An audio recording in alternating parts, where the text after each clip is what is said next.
r/Nosleep. Posted by Reddit user Mammoth Formal 1. The funeral home I work at has a strange list of rules. Part 2. The only certain things in life are taxes and death. Fortunately for me, we can only avoid one of those.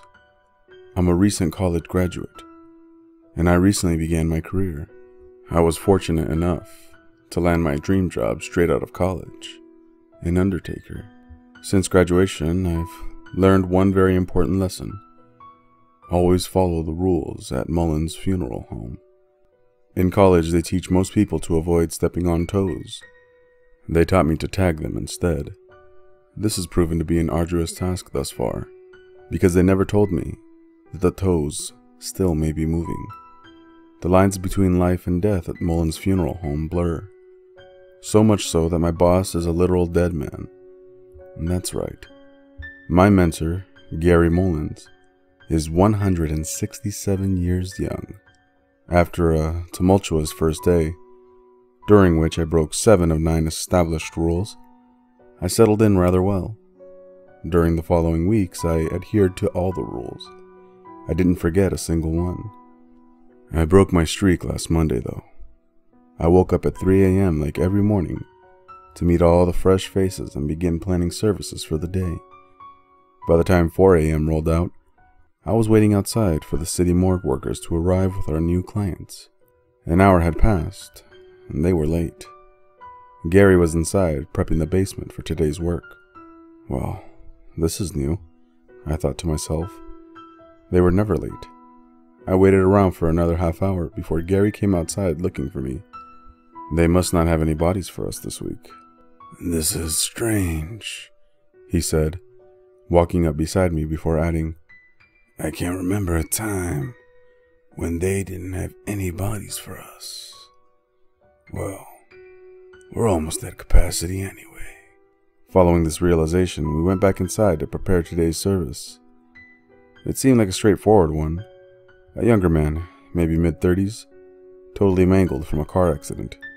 That in fact he had no eyes to close, which gave me a sense of relief. The last time I didn't close a client's eyes, I didn't sleep for a week. Horrible visions haunted me every time I closed my eyes. I had to relive the client's brutal death every time I blinked. What a mess, Gary declared, as he heaped what remained of the man into a coffin. This would bewilder most morticians. Mangled remains are typically cremated. Alas, I'd become very accustomed to our unique client base. An open casket viewing was nothing new. As I helped Gary slop the human gruel into the coffin, we heard something strange. Weeping. I hadn't heard weeping in weeks. Not since Mary had tried to kill me. The weeping was coming from directly beneath the table we were working on. It took me aback when Gary bellowed, Scary Mary, shut the fuck up. This shocked me. I'd never heard Gary so much as raise his voice, let alone scream profanities. Just then, a hand reached up from under the table.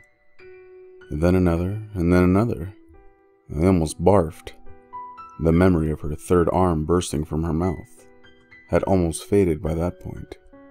With her 3 arms, she rocked the table and let out a horrific wail. This was an unfamiliar experience for me. I turned to Gary and saw a look of fright in his face.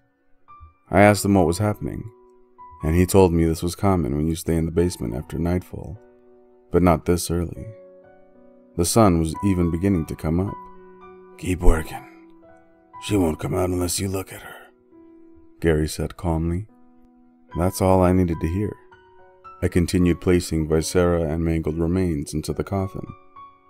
We had to get this done. It was nearing 7 a.m. and our funeral was starting at 9.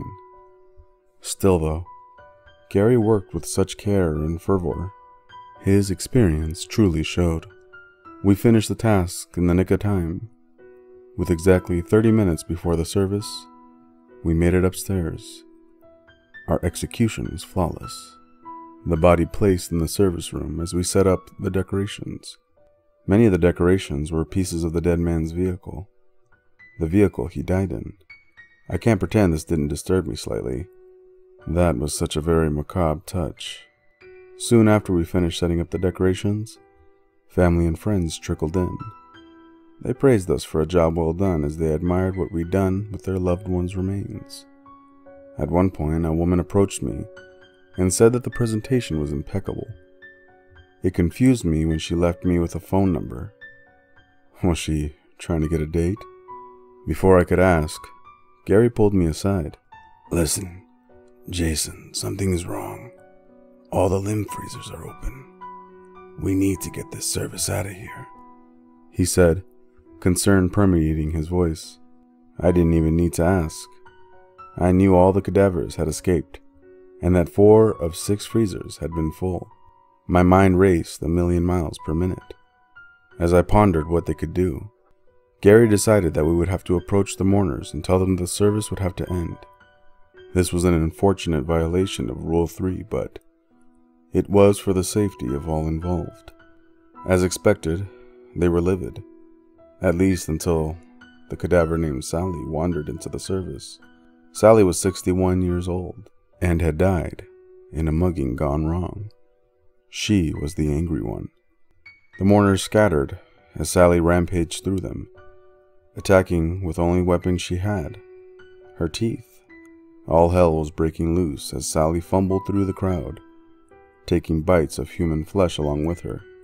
Eventually, she made eye contact with me. My heart pounded as she came directly for me. But before she could sink her teeth into my neck, someone knocked her to the ground. It was a corpse we called Tank.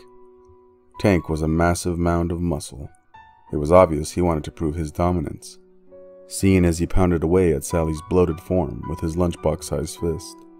By this point, all the funeral guests had made run for the door. Suddenly, Gary pulled me upstairs. I pouted profusely as he calmly spoke to me. Listen, Jason, this has only happened once before in my tenure here. These kinds of things only happen when my grandmother comes home to visit. What? I stammered. My grandmother. She will not appreciate me hiring someone who is in blood. It is imperative that we hide you from her. But first, we need to clean up this mess. By this point, my stomach had formed a sharp knot. What was he even talking about?